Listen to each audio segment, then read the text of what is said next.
Have you ever taken a personality test and gotten ESTJ or INFP and thought, cool, but what does that really mean? Well, if so, you're not alone. Most people stop at the surface level of MBTI. But today, we're going to talk about the 8 cognitive functions that make up MBTI types. And once you begin to understand those cognitive functions, MBTI stops just being a label and starts making sense. So let's get started.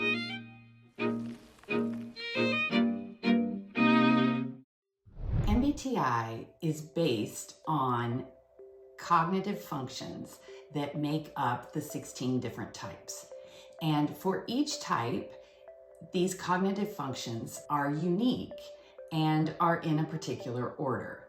And so today we're going to talk about what those functions are, how the order is determined, and what that means in terms of your MBTI type. So let's look at the whiteboard. Okay, you can see I've got 2 types up here, ESTJ and INFP. They're exact opposites, and I did that on purpose so that you could see with all 8 of the possible letters how the cognitive functions work. So let's start with the most basic part. What are the cognitive functions? So the middle 2 letters, for ESTJ it's S and T, for INFP it's N and F, are the functions. That's what we call them in MBTI. The outer 2 letters, E or I and J or P, are called the attitudes, but they actually really just kind of serve as pointers, and we'll talk about why and what that looks like here in just a second. Each of the letters has 2 possible cognitive functions, depending on whether we use that function in our external world or in our internal world in our head. Let's look at what each of the 2 functions actually means. So your second letter, which is the first function, is either S for sensing or N for intuition. And if you've done your type or studied type at all, you probably already know that. But if you're not sure what I'm talking about, I've got lots of videos that talk about all 8 of the letters of type, and you can check those out. But for today, we're going to talk specifically about these functions.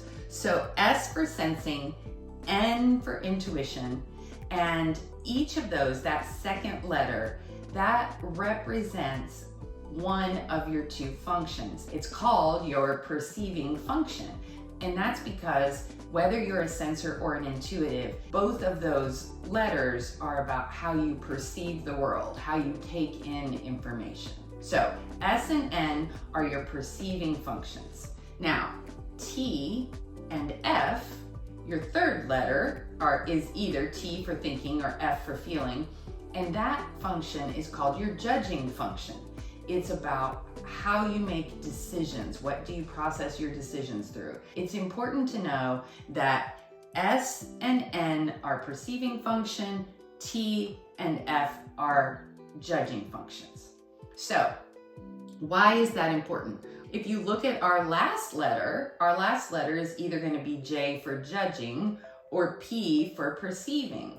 The J and the P are really pointers. They serve as a way to point to which one of our 2 functions, our perceiving function or our judging function, is extroverted.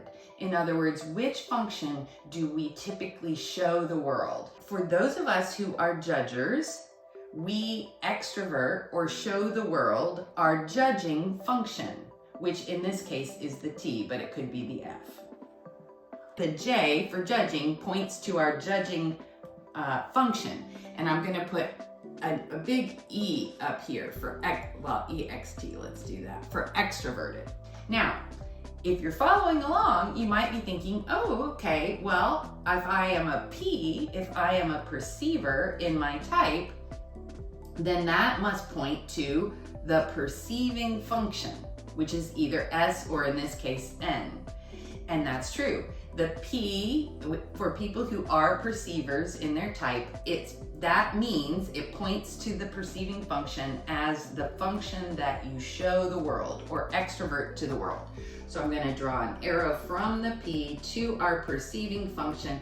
Now, notice that we still have one function that is not accounted for. So by definition, the other function, if you are a J, it's your perceiving function. If you are a P, it's your judging function. That is the function that you keep to yourself, that you internalize, or in other words, that you introvert.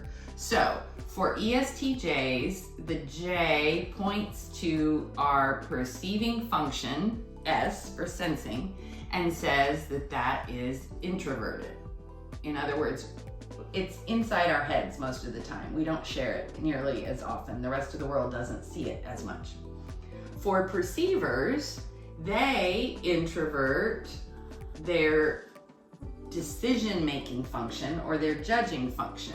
So for an INFP, that is the F.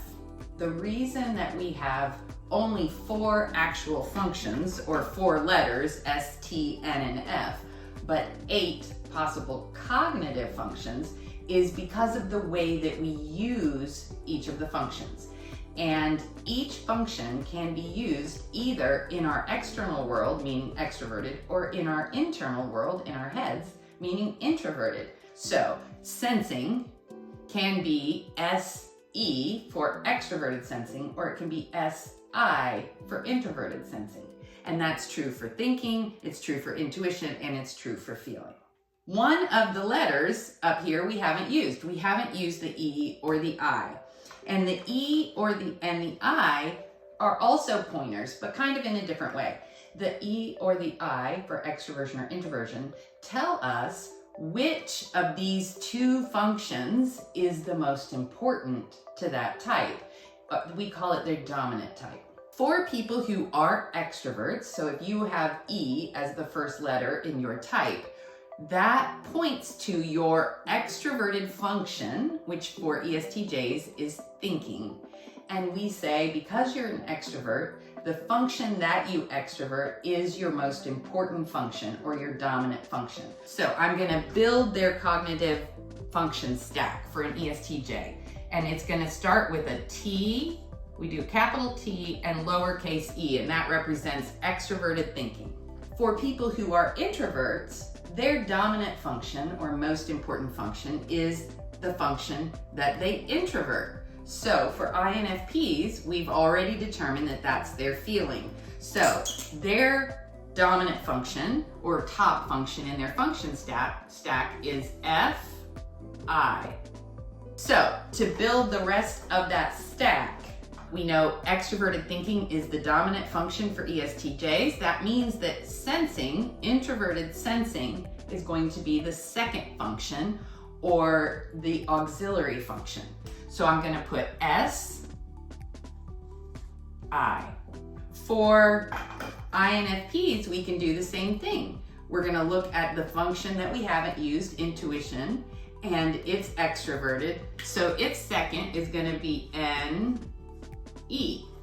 You might be thinking, wait a minute, you said it's a function stack of 4. We've used the 2 functions in each of these types. Where do the other 2 functions come from?